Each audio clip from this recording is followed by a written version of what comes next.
correctamente. Si no, por favor les pido que me avisen. Vamos a Se ve iniciar muy la... bien. Sí, ¿Se ve bien? perfecto. Perfecto, Sí. genial. Bien. Vamos a iniciar la charla con un breve menti o encuesta, ¿sí? Que les pido si pueden ahí tener con su celular a mano, escanear el siguiente código QR para responder dos preguntas muy simples, muy rápidas, simplemente para entender un poquito yo también con quién tengo el placer de estar acompañado esta noche. Voy a minimizar un segundo aquí. No sé si lo llegaron a escanear, si no se los dejo unos minutitos más.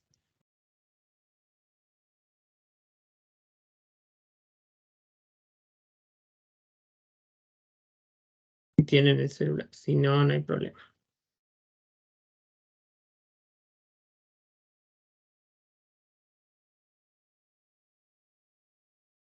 Estas son las preguntas. Una es cuál es el campo de trabajo de investigación y la siguiente es cuán familiarizados están con algunas técnicas que vamos a ir viendo durante la ponencia.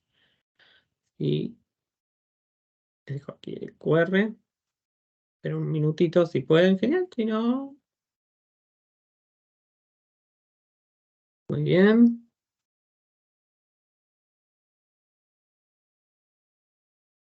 Biotecnología. Bien. ¿Alguien trabaja en el campo de la biomedicina o nuevas moléculas, cáncer, desarrollo, biosimilares, farma tradicional también, hormonas? Les tiro ahí algunas ayuditas.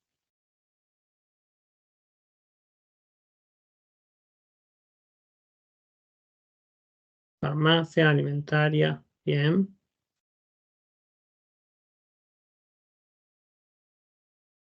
Bueno, voy a pasar a la siguiente para no perder mucho tiempo y no retrasarnos todos. Aquí, simplemente si conocen con cuál de estas técnicas están familiarizados o si no están familiarizados con ninguna, también pueden no seleccionar ninguna, básicamente. Pero bueno, como vamos a hablar un poquito de lo que es el HPLC, la resonancia plasmónica de superficie, ELISA y capa, que es la que me interesa, biocapa, citometría de flujo.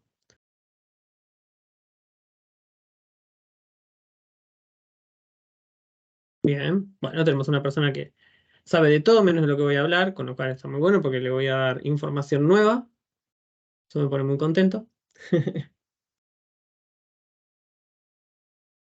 Pero bueno, básicamente era simplemente para ver un poquito con quiénes estamos acompañados.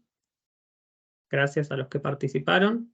Voy a volver a mi presentación por aquí. Modo presentación nuevamente. Ahí estamos. Bien. Entonces, como les venía diciendo, nuestra charla de hoy va a tratar principalmente de lo que es la determinación de ciertas características de biomoléculas, con lo cual vamos a empezar a hablar o definir un poco en qué contexto vamos a hablar de biomoléculas, de bioanalítica. Les voy a presentar la tecnología BLI o de interferencia en biocapa, ¿sí? Que es una tecnología libre de marcación. Y vamos a ir repasando luego muy brevemente algunas aplicaciones de esta tecnología en distintos campos, en el desarrollo de anticuerpos terapéuticos, en adenovirus asociados, también una breve explicación sobre cómo se hacen determinaciones de interacción cinética y cómo esta tecnología se compara con otras tecnologías que se pueden también utilizar para estas determinaciones con ciertas características distintas. Bien, yendo a lo que son las biomoléculas, entonces para entrar un poco en tema, cuando hablamos de biomoléculas estamos hablando de un mundo súper grande, ¿sí? Que puede estar compuesto por virus, a ver si me deja esto, poner el pointer acá. Bien. Podemos estar hablando de un mundo que comprenda, digamos, o que incluya partículas virales, ¿sí? Glicanos o azúcares que decoran las células o algunas moléculas. Pequeñas moléculas también, como pueden ser algunas hormonas, también moléculas basadas en ácidos nucleicos, DNA, RNA, aptámeros y también algunas proteínas o anticuerpos monoclonales en términos generales, ¿sí?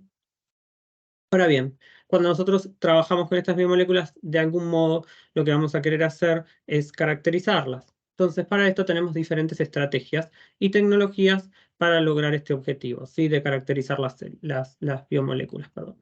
Ya sea que veamos las células en sí, que conforman o que contienen estas biomoléculas de interés, y las analizamos como células únicas, ¿sí? En cada una de las células analizamos qué está pasando con mi biomolécula de interés. También podemos hacer o evaluar el rol que tiene esta biomolécula en la interacción de una célula con otra célula, ¿sí? O también de la biomolécula de interés, cómo interacciona con las células, si es por ejemplo un receptor de superficie y una proteína soluble, un anticuerpo, por ejemplo. Y también podemos ir a algo mucho más detallado, que es cómo interacciona esta biomolécula con otras biomoléculas que nosotros sepamos o querramos descubrir que tienen interacción o que tienen afinidad. Entonces, como les mencioné recién, para todas estas distintas estrategias, ¿sí? De ver células cómo interaccionan con otras células que interaccionan con moléculas o moléculas que interaccionan con moléculas, tenemos distintos tipos de tecnología. En el día de hoy nos vamos a centrar en la tecnología de interferencia de biocapa o BLI, ¿sí?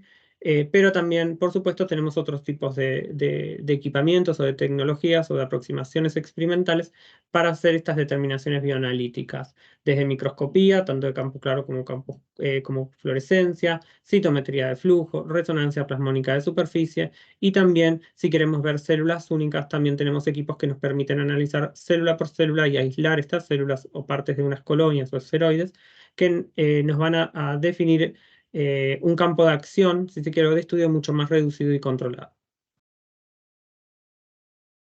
Yendo entonces a lo que es la tecnología BLI, esta, como ya he mencionado, se basa en determinaciones libres de marcación. Bien. Cuando nosotros queremos analizar biomoléculas, estudiarlas, normalmente queremos como abarcar estos 4 grandes campos, ¿sí? Si esta biomolécula está interaccionando con con otra biomolécula, ¿sí? Y conocer la especificidad de esa unión, de esa interacción. También cuán fuerte es esta interacción que logramos descubrir entre mi biomolécula y otra contraparte. Si esa interacción se da a una velocidad elevada o a una velocidad lenta, ¿sí? Es decir, la cinética que compone esa unión, tanto para que se forme, ¿sí? La unión como para que esa unión deje de estar, es decir, que se disocien las dos moléculas que estoy analizando. Y por supuesto también, muchas veces nuestro objetivo, y en gran parte de los casos es el objetivo primario, es saber cuánto tengo en una molécula de interés. Normalmente las tecnologías que se utilizan para hacer estos estudios de biomoléculas, aquí coloqué algunas de ellas, las más frecuentes. Si nosotros queremos cuantificar biomoléculas, normalmente lo hacemos a través de ELISAs, ¿sí? De la técnica de ELISA, que puede ser un ELISA hecho casero, ¿sí? Haciendo un coating de una placa con anticuerpos primarios, etcétera, etcétera, bloqueo, revelado, o también mediante kits comerciales de ELISA, ¿sí? Que van a tener ciertas ventajas o van a estar diseñados o optimizados para cierto tipo de muestras, en muchos casos muestras biológicas. Es normalmente más empleado un kit de ELISA que un kit casero. Luego también técnicas de cromatografía líquida de alta presión o HPLC, también muy conocidas, que tienen un campo de aplicación enorme, ¿sí? No solo para este tipo de biomoléculas o proteínas, sino para prácticamente cualquier cosa. Y luego si hablamos de no una caracterización en cuantificación de mi cantidad en biomoléculas, sino en cómo esta interacciona con otra contraparte, tenemos otros tipos de técnicas como la resonancia plasmónica de superficie, que es una de las más usadas, también el ITC y el MST, que ahora los vamos a ver en un par de filmes más adelante. Yendo a lo que es la cuantificación, ¿sí? Si nos centramos un poco en las técnicas de ELISA y de HPLC analítico, los que están familiarizados con ambas técnicas me van a poder decir si me equivoco, pero por lo menos en mi experiencia, el ELISA siempre es una técnica que lleva múltiples pasos, ¿sí? Lo que uno está revelando en el ELISA es una medición indirecta a través de una fluorescencia, de una reacción química o luminiscente. Que nos permite evidenciar la presencia de molécula de interés. ¿sí? La precisión puede llegar a ser baja y normalmente los tiempos de análisis también son un poco más largos. No es inmediato que uno revela la placa y tiene el resultado, sino que tiene que hacer un análisis primero matemático, luego estadístico de procesamiento de los datos para entender si el resultado está correcto y se puede considerar válido. Normalmente es una técnica que implica inversión en capitales tanto en equipo como en la operación de esos equipos o la mano de obra, hablando mal y pronto. Y por lo menos en mi experiencia es una técnica bastante quisquillosa de un operador a otro, ¿sí? Porque muchas veces las técnicas de pipeteo, los instrumentos que se utilizan para pipetear, las micropipetas, etcétera, el ambiente donde se incuban las placas pueden variar y esto va a afectar el resultado que estamos eh, obteniendo. Sin embargo, a pesar de esto, es un método muy empleado, es muy popular para la cuantificación de proteínas o determinación de proteínas específicas y tiene una desventaja que bajo ciertas circunstancias en matrices complejas, si hablamos de muestras de paciente, por ejemplo, si hablamos de un lisado celular o una muestra de un bioreactor, de un fermentador, normalmente hay que hacerle algunos pasos de purificación para poder tener un resultado sin tanta interferencia inespecífica. En el caso del HPLC analítico, es una técnica cromatográfica que también puede separar mezclas de componentes, ¿sí? En un mismo cromatograma uno puede identificar distintos peaks y atribuir ese peak con una curva patrón a una molécula conocida. Eh, Suele ser menos sensible que el ELISA y presenta mayores costos por ensayo, por las columnas cromatográficas, el equipamiento, ¿sí? Que es un sistema de microtubuladuras, y los tiempos de análisis suelen ser mucho más extensos, ¿sí? No solo en el análisis per se de los datos, sino también, como dice por aquí abajo, la preparación de las muestras suele llevar más tiempo, la preparación de todos los insumos, buffers, de fases móviles, las curvas patrón, el condicionamiento de las columnas, el lavado de la columna, etcétera, suele llevar mucho tiempo para que uno pueda tener una batería de muestras analizadas por HPLC. Y normalmente no es muy compatible con muestras complejas como las que mencioné anteriormente, ¿sí? Cuando tenemos alto contenido de proteínas y esas cuestiones, normalmente las columnas cromatográficas suelen taparse y esto genera una alerta en el sistema porque no se logran los parámetros de presión y fluidos necesarios y flujos necesarios, perdón. Yendo a lo que son las interacciones entre moléculas, ¿sí? Que nos van a permitir caracterizar cómo estas dos biomoléculas están reconociéndose una con otra, ¿sí? Con qué fuerza, con qué velocidad, etcétera. Tenemos estas técnicas que les mencioné anteriormente. Por un lado, la más conocida, por lo menos desde mi experiencia, es el SPR, la resonancia plasmónica de superficie.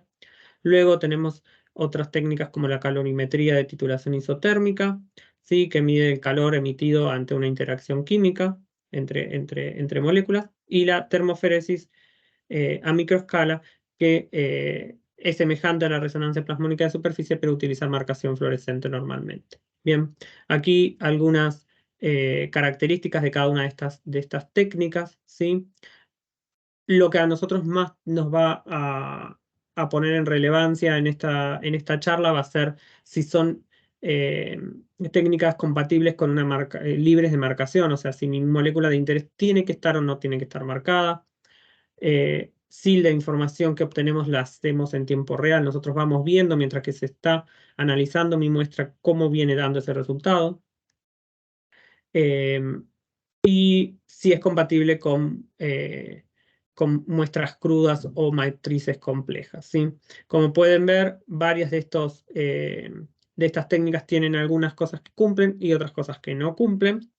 Eh, lo que sí en todos estos casos no es una cualidad, si se quiere, del equipamiento, es el mantenimiento. Como son todos sistemas de microfluidos, ¿sí? Que toman la muestra y esta muestra viaja a través de microtubuladuras, normalmente son equipamientos con un mantenimiento mucho más alto que otros equipos, como el que les voy a mostrar ahora. Ahora bien, en este mundo de caracterizar una biomolécula, tanto en cantidad presente como en sus características de interacción o cinéticas, es que entra también en juego la interferometría de biocapa, ¿sí? O BLI. Esta tecnología es una tecnología que se basa en estos biosensores, ¿sí? Que consisten en una fibra óptica, en realidad una fibra de vidrio, que está embebida en una base de polipropileno con sensores específicos en la punta. Aquí lo pueden ver. Esto es un Well de 96, una placa de 96 pocillos, para que tengan una idea de la dimensión. Más adelante hay una foto sosteniendo con la mano, es muy pequeñito el biosensor, ¿sí? Pero en lo que se basa esta tecnología justamente es que en la punta de este biosensor, como se ve aquí, hay una superficie biocompatible, ¿sí? En esta superficie biocompatible, que es este extremo, uno le puede pegar, ¿sí? Asociar una molécula que conozcamos, ¿sí? Y que sepamos que puede interaccionar con una molécula en la muestra, o queremos saber si interacciona con una molécula en la muestra, ¿sí? Dime la siguiente. Ahí está. ¿En qué se basa la interferometría de biocapa entonces? Básicamente, lo que hace esta tecnología es, voy a pasar un slide más, ahí está. A través de este biosensor, ¿sí? Por esta punta de fibra, lo que va a suceder es que va a incidir un haz de luz, como se ve aquí abajo, ¿sí? Y en realidad inciden dos haces de luces. Uno que incide hasta esta partecita de aquí, donde estoy marcando con el sensor, que es una referencia interna, y como incide se refleja para arriba. Y otro haz de luz que incide justo en el extremo del biosensor, ¿sí? En esta partecita donde yo estoy mostrando aquí.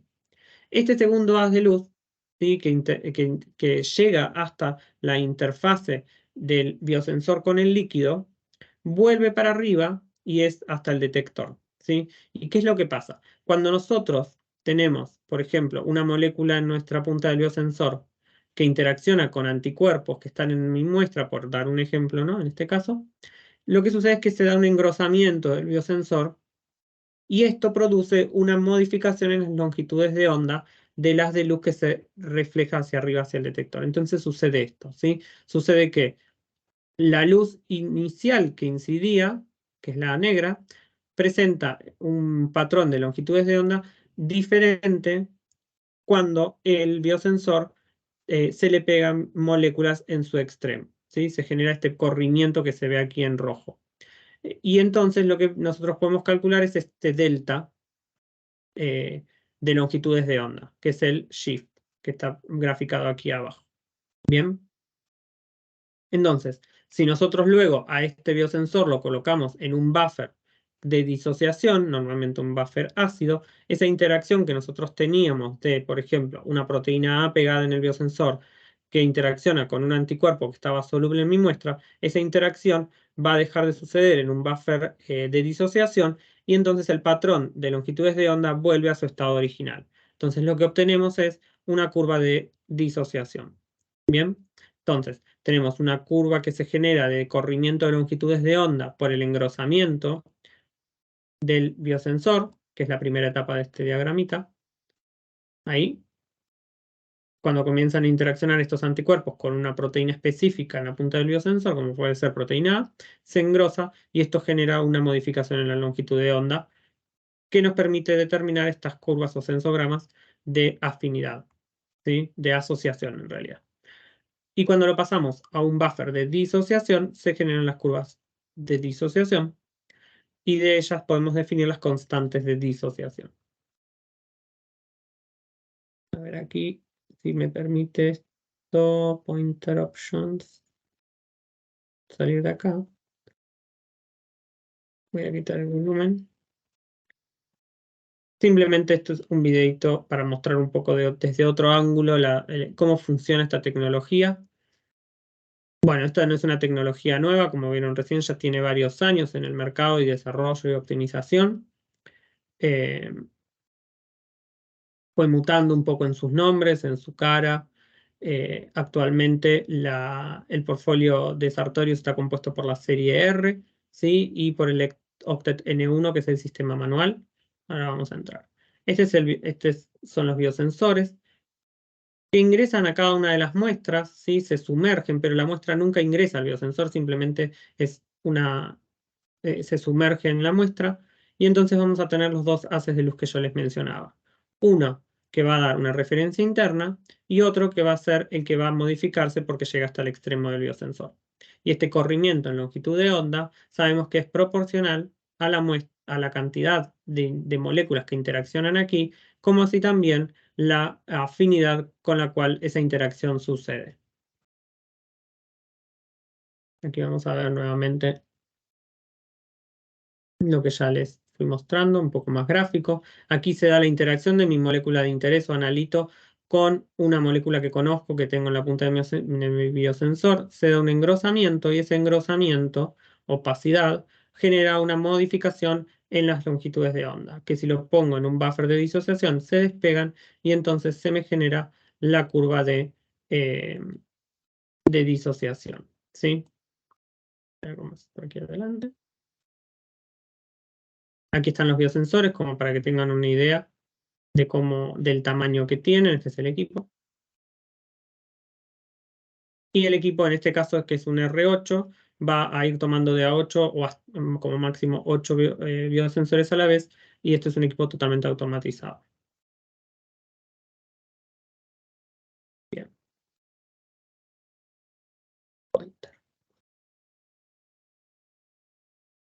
Bien, como les mencioné recién y les vengo mostrando, el biosensor es el corazón de este sistema o de esta tecnología de interferometría de biocapa, ¿sí? Como ven aquí y mostrábamos recién en el video, es un instrumento bien pequeñito, ¿sí? Tenemos un sistema manual que, para que se den una idea, si alguien utilizó alguna vez un nanodrop, es de ese tamaño.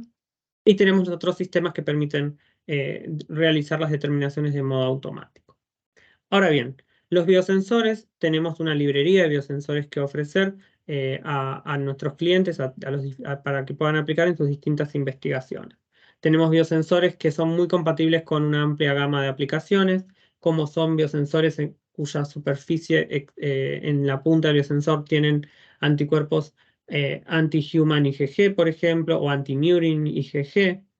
Eh, Después tenemos biosensores con proteínas específicas que interaccionan con las IgG de distintas especies, ¿sí? Siempre piensen de que lo que esté en la punta del biosensor nos va a permitir identificar por afinidad directa y específica algo que interaccione con él que esté presente en nuestra muestra, ¿sí? Entonces, por ejemplo, si nosotros tenemos una molécula que tiene un tag de coladistidina, ¿sí?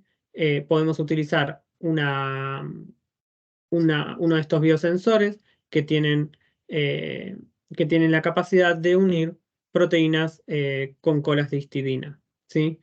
Y el más usado, digamos, en investigación son aquellos biosensores que tienen en su extremo streptavidina, ¿sí? De modo tal de que nosotros, si tenemos una molécula de interés que queremos entender si interacciona con otra molécula, esta molécula que nosotros estamos trabajando, o esta proteína, biotinilarla. De ese modo se va a pegar a la streptavidina del biosensor y ahí tenemos nuestra estrategia de biosensor nueva, ¿sí? Que vamos a tener un biosensor que va a tener pegada nuestra proteína de estudio. Y si nosotros queremos ver con qué otras proteínas tiene afinidad o cuál es la afinidad, por ejemplo, con una droga que estamos estudiando, si interacciona o no con esta proteína, podemos hacer los estudios de ese modo, ¿sí? Si hay interacción, se va a pegar y se va a engrosar más la punta del biosensor y generar una mayor biointerferencia. Luego también tenemos algunos kits para determinaciones de proteína residual, por ejemplo, en lo que son eh, biofármacos, también proteínas de huésped, de células CHO. Este también es un ensayo muy, muy utilizado en lo que es la liberación o el análisis de los lotes producidos en células CHO, y también de glicanos que vamos a ver en un minuto. Ahora bien, ¿qué es lo que nosotros podemos ver o medir a través de esta tecnología de BLI? Básicamente, dependiendo del equipo, pero básicamente cualquier molécula que sea mayor a 150 Daltons la podemos cuantificar y también hacer determinaciones de su cinética de interacción. Bien. con todos los equipos automatizados se pueden hacer estas determinaciones y en el equipo manual, que es el N1, lo que nos permite hacer es a partir de 1.5 kilodalton. Si la molécula es mayor a eso, la sensibilidad del equipo nos va a permitir entender qué es lo que está sucediendo en esa muestra. De 10 kilodalton, dije 1.5 creo, 10 kilodalton.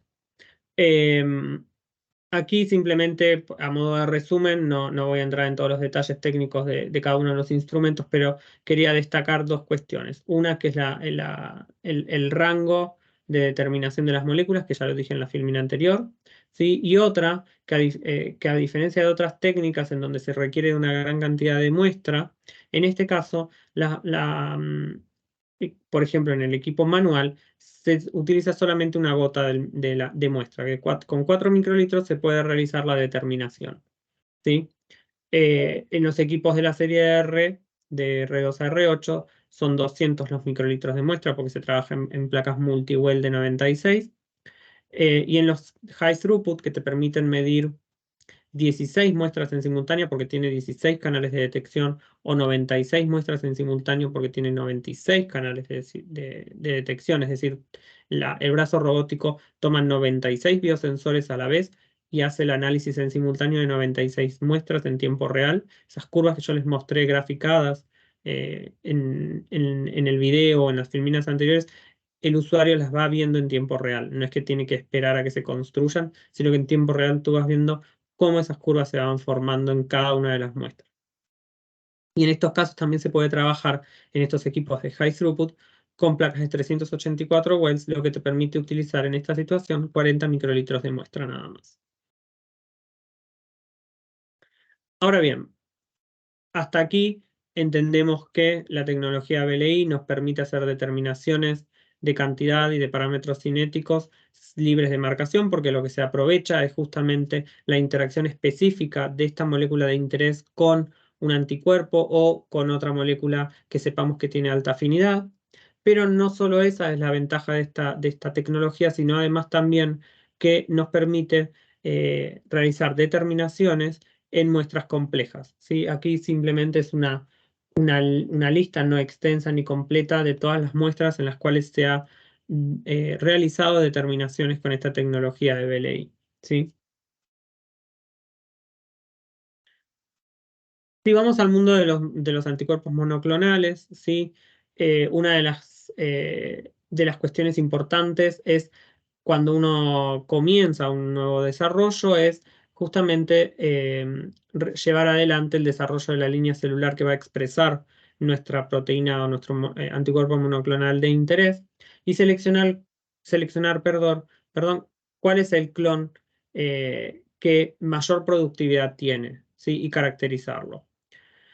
En este sentido, es importante entender de que cuando hablamos de clones productores, con fines bioterapéuticos, no nos tenemos que olvidar que hablamos no solo de tener una buena concentración de mi proteína de interés, en este caso un anticuerpo monoclonal, sino además que también esa proteína que se está generando tenga una calidad eh, lo suficientemente buena para llevar adelante sus funciones como bioterapéutico, ¿sí?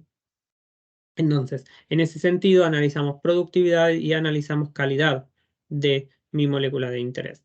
Muchas veces cuando uno hace un desarrollo de una línea celular, no dispone de grandes volúmenes en las etapas iniciales, principalmente cuando estamos haciendo un screening de varios cientos de wells de 96, por ejemplo, que pueden ser aproximadamente entre 200 y 1000 clones. Piensen que tal vez trabajamos en un volumen de 150 o 200 microlitros por well, ¿sí? Donde nosotros hicimos una dilución clonal y tenemos ese volumen de muestra de sobrenadante, en donde está potencialmente está en realidad nuestro monoclonal, ¿sí?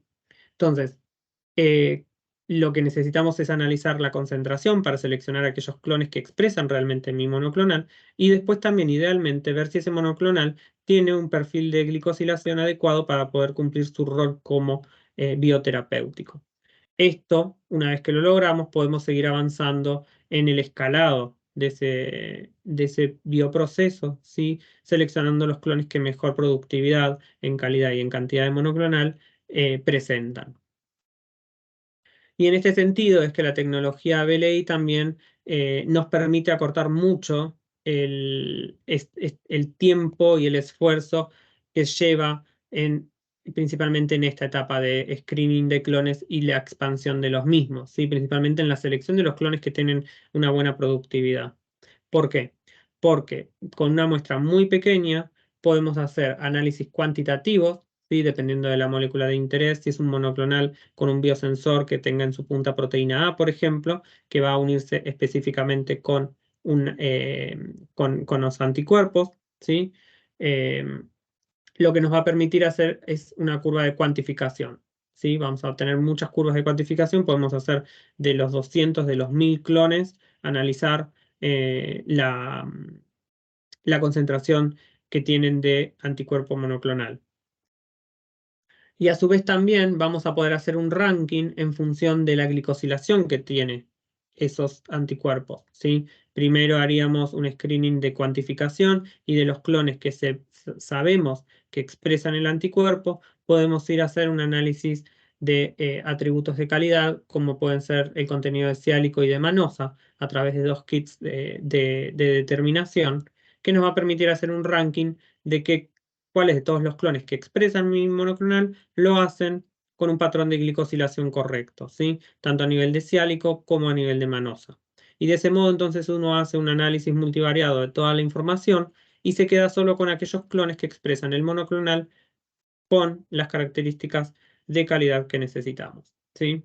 Normalmente esto a etapas muy iniciales en el desarrollo, que estoy hablando, como les mencioné recién, en placa de 96 wells, mi cultivo son 200 microlitros, es muy poco factible de llevar adelante con otras tecnologías analíticas, tanto para la cuantificación de anticuerpos como de la caracterización a nivel de glicanos.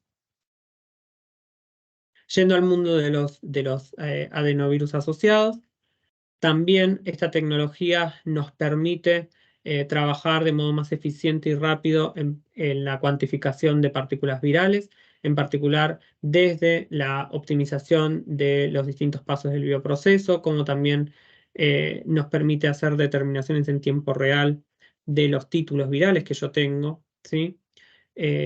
Tanto en el proceso de expansión o en el proceso de producción, mejor dicho, en bioreactores productivos, como luego que los cosecho en las etapas de purificación, tanto cromatográficas como de concentración por filtración tangencial.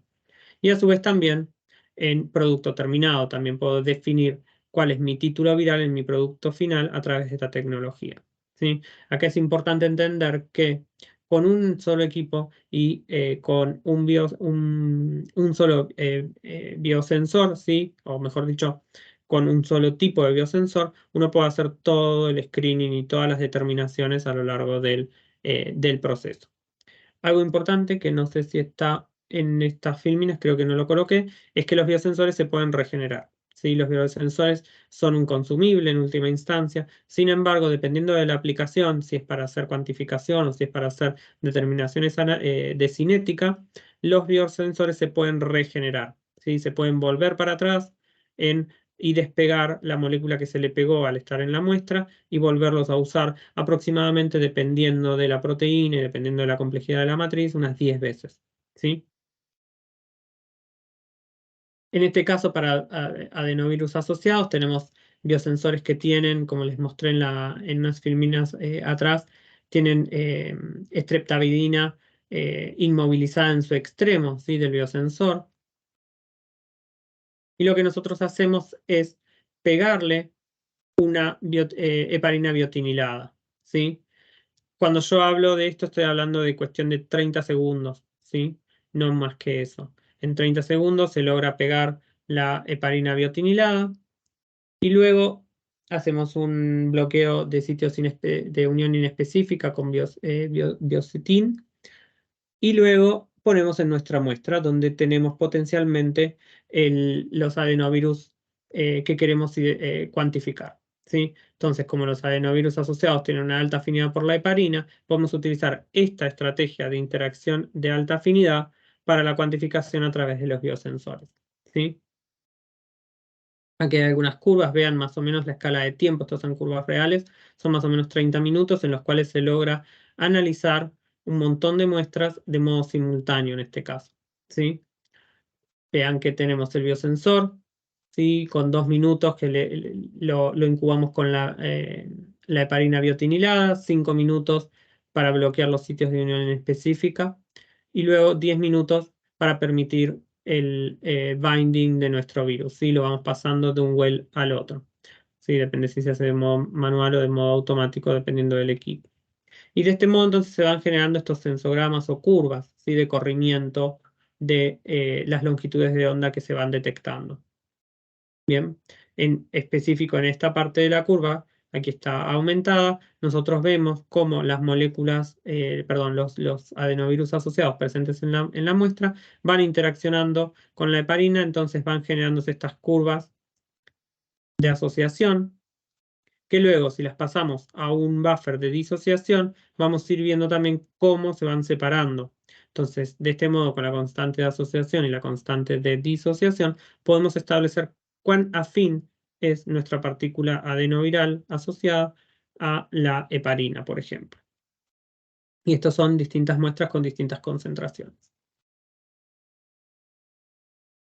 Comparativamente con otros métodos, los resultados son similares, tanto antes como después del enriquecimiento de la muestra en estos gráficos.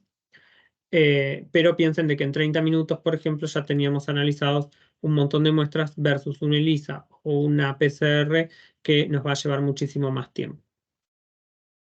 Y como les mencioné antes también, es una técnica que se puede aplicar en las distintas etapas del proceso. Como vengo comparando con el ELISA, también esta técnica lo que nos permite hacer es, en este caso está ejemplificado con el adenovirus asociado, pero en realidad con cualquier ELISA uno lo puede llevar al mundo de la interferometría de biocapa, ¿sí? Teniendo nuestros anticuerpos, biotinilados o no, etcétera, uno puede hacer su ELISA, transformarlo a un biosensor, ¿sí? Y de este modo entonces hacer la determinación en tiempo real y mismo en muestras complejas sin pretratamientos laboriosos. Y a su vez también, como en la técnica de ELISA, aquí también nosotros podemos ir jugando con los componentes que hacen a esta interacción río abajo del biosensor, más larga, si se quiere, con más anticuerpos y hacer una amplificación de la señal para aumentar la sensibilidad de mi determinación si la molécula que yo estoy determinando está en muy baja concentración. La estrategia, digamos, a pensar es muy similar a la que se utiliza en la técnica de ELISA. Bien, yendo a lo que son los estudios de interacción cinética, aquí es solo una representación gráfica de cómo se va realizando el estudio, ¿sí? Primero se hace una línea base de todos los biosensores, luego estos biosensores se ponen en un buffer de captura, en realidad, sí, en una solución de captura, que es la que tenía en nuestra heparina biotinilada, por ejemplo, y luego en mi muestra con el analito de interés, ¿sí? Que luego lo puedo volver a pasar a un buffer de disociación y se me generan las otras curvas. Lo interesante es que todas estas curvas se van generando en tiempo real, como les mencioné anteriormente. Entonces podemos ir viendo efectivamente si estamos bien o estamos mal, por ejemplo, en un paso de purificación o en un bioreactor, si tenemos que frenar porque ya alcanzamos el título máximo, etcétera. Entonces, yendo un poco más en detalle en lo que son las curvas, en un análisis, en un estudio de cinética, tenemos una parte inicial que nos va a hablar de si hay interacción o no hay interacción entre las moléculas que yo estoy postulando que tienen afinidad. Luego, a partir de la curva de asociación, voy a poder calcular la constante, ¿sí? Y definir cuán rápido se unen estas moléculas entre sí. Cuando la paso a un buffer de disociación, voy a ver cuán fuerte es esa unión con la constante de disociación. Y esto lo puedo hacer en simultáneo en distintas muestras y llevarlo a una curva patrón de concentración conocida que me va a permitir definir no solo ahora las constantes de asociación de disociación, sino también la cantidad, la concentración de mi molécula de interés en el mismo ensayo. ¿Sí? Y como les mencioné, se pueden regenerar los biosensores, dependiendo de cuál de ellos tiene la estrategia, con una solución básica o ácida. Y empezar nuevamente el ciclo a partir de ese mismo biosensor regenerado.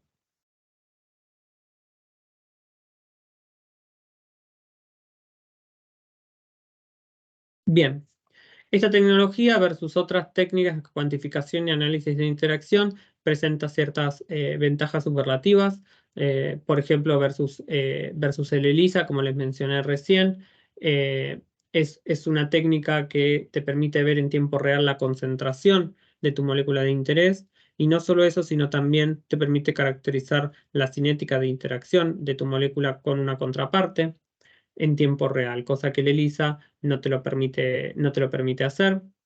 Es un ensayo sumamente rápido, cada determinación dura aproximadamente 5 o 10 minutos, dependiendo de justamente la velocidad de interacción que tengan nuestras contrapartes, y eso va a depender también de la concentración. Es parte de la optimización de la determinación o del proceso.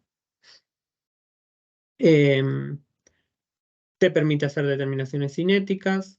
El tamaño de la muestra es realmente bajo, como les venía diciendo, y es una técnica en estos equipos Octet que se puede totalmente automatizar, ¿sí? Nosotros podemos hacer todo un programa en el equipo, y el equipo dejarle las muestras, los biosensores, y el equipo va a ir realizando todo el ensayo, y nosotros al otro día llegamos y vemos todos los resultados. Algo importante que no les mencioné es que las curvas patrón, cuando hacemos cuantificaciones, las curvas patrones se pueden dejar almacenadas en el equipo, ¿sí? Los datos, y pedirle al software que utilice esa curva patrón previamente guardada para hacer el análisis de nuevas muestras, ¿sí? Con lo cual ahí también tenemos un ahorro en lo que es nuestras moléculas de concentración conocida, nuestras muestras, nuestros patrones, si se quiere, y también de los biosensores que se utilizan. Y algo importante es que es un sistema en el cual la muestra nunca ingresa al equipo, siempre queda en el well de la placa multi-well. Por lo tanto, no es un sistema de microfluidos como si lo es el SPR, por ejemplo, o el HPLC. Entonces el mantenimiento del equipo es muy bajo. Y algo no menor es que es una tecnología no destructiva. Entonces, la muestra en sí se puede seguir utilizando para hacer otras determinaciones analíticas a posteriori. Aquí les dejo un resumen de distintas aplicaciones que tiene esta tecnología, tanto en desarrollo como en manufactura de biomoléculas, ¿sí? Tanto para hacer determinaciones cuantitativas específicas, como también en aplicación de cinética, ¿sí? Eh, En mi experiencia, por ejemplo, en trabajos anteriores, un tipo de ensayos que me costaba mucho tener resultados confiables eran en las determinaciones de concentración de biomoléculas de muestras de ensayos preclínicos, ¿sí? Para cuando uno hace curvas de farmacocinética o evaluar farmacodinamia, o mismo generación de anticuerpos anti la droga de interés, o ver la estabilidad en sangre de la molécula que uno está desarrollando. Normalmente esto lo hacemos a través de ciertas técnicas, como pueden ser kits de ELISAs comerciales, pero son técnicas muy laboriosas, y muchas veces los resultados no son muy confiables, porque la complejidad de la matriz en donde está la muestra que queremos analizar es muy alta, y nos genera mucha interferencia o mucho ruido de fondo, ¿sí? Entonces, para mí, esta tecnología en particular, por lo menos de mi experiencia práctica, es muy interesante para este tipo de muestras, como así también todo lo que es en el desarrollo de un bioproceso, poder agarrar y tomar una muestra de un bioreactor, hacer una centrifugación, y sobre ese sobrenadante medir y tener cuánto proteína de interés estoy produciendo en menos de 10 minutos, es algo magnífico, versus un ELISA o un HPLC que me va a tardar horas, con lo cual esa imagen que yo termino revelando luego de mi metodología analítica poco tiene de representativo con lo que tengo actualmente en el bioreactor, ¿sí? Y obviamente para todo lo que son productos terminados también es una tecnología muy interesante para lo que es control de calidad en manufactura, no lo mencioné, pero uno de nuestros equipos también es calificable en entorno GMP y cumple con CFR 21 parte 11 para integridad de datos. Bueno, básicamente yo lo que les quería presentar era un poco esta tecnología que viene a ser una tecnología que viene a reemplazar otras técnicas más laboriosas y con equipamientos mucho más costosos y con mayor mantenimiento, como son el HPLC o el SPR. También viene a reemplazar el ELISA en términos de tiempos y de insumos también, y en procesividad es mucho más alta. Y nos permite hacer determinaciones prácticamente de cualquier biomolécula en cualquier tipo de muestra, ¿sí? Y lo interesante es que lo podemos hacer en tiempo real, con una muestra que la vamos a mantener intacta, ¿sí? No es destructivo, la podemos seguir después utilizando en otras técnicas analíticas que tengamos, por ejemplo, ya validadas en el laboratorio. La podemos usar en bioprocesos, la podemos usar en muestras puras, la podemos usar para determinar, por ejemplo, características de biosimilitud, perdón, entre dos medicamentos, el que estemos desarrollando y la molécula innovadora. Y algo también muy interesante es que nos permite estudiar moléculas de distinta naturaleza, no solo proteínas, sino también cómo se da la interacción con glicanos, cómo se da la interacción con ácidos nucleicos, ¿sí? Por ejemplo, biotinilando los ácidos nucleicos, uno los puede pegar a un biosensor de streptavidina y ver si una proteína que nosotros consideramos que es una proteína de unión al ADN realmente lo es y con qué afinidad es que esta unión se da. Bueno, eso era todo lo que tenía para comentarles en esta charla. Era un pantallazo, como digo yo, de esta tecnología, que a mi criterio es una tecnología muy disruptiva para muchas de las técnicas que ya están instauradas en los laboratorios, tanto de investigación y desarrollo, como también en escala de manufactura. Espero que les haya resultado de interés. Aquí están mis datos. Estoy a disposición. Si tienen unos minutos. Es una encuesta muy breve, simplemente para entender un poquito cómo les resultó la charla. Allí está el QR y sería muy feliz que lo respondieran. Muchas gracias, Natalia. Muchas gracias, doctor Lucas. Si alguien de los asistentes tuviera alguna pregunta, la puede realizar ahora. Puede levantar la mano o abrir su micro para realizar cualquier pregunta al ponente.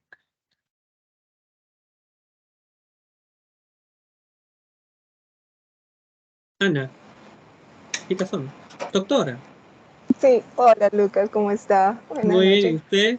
Muy bien, muchas gracias. Me Ha alegro, me sido alegro. muy interesante. Y yo no conocía esta técnica, así que estoy feliz con todo el conocimiento adquirido. Pero tengo un par de preguntas, por favor. Y A veo ver. el potencial, el enorme potencial de este equipo y estoy entusiasmada con esto. Pero, por ejemplo, tú mencionaste una restricción en cuanto a tamaño de las moléculas. Decía 150 Dalton manual, 10 kilodalton automático. Y no me Al quedó revés. claro. Ah, al revés. Ah, Sí, y, en el automático usted puede determinar moléculas a partir de 150 Daltons y en el manual a partir de 10 kilodaltons. ah, ya, ya.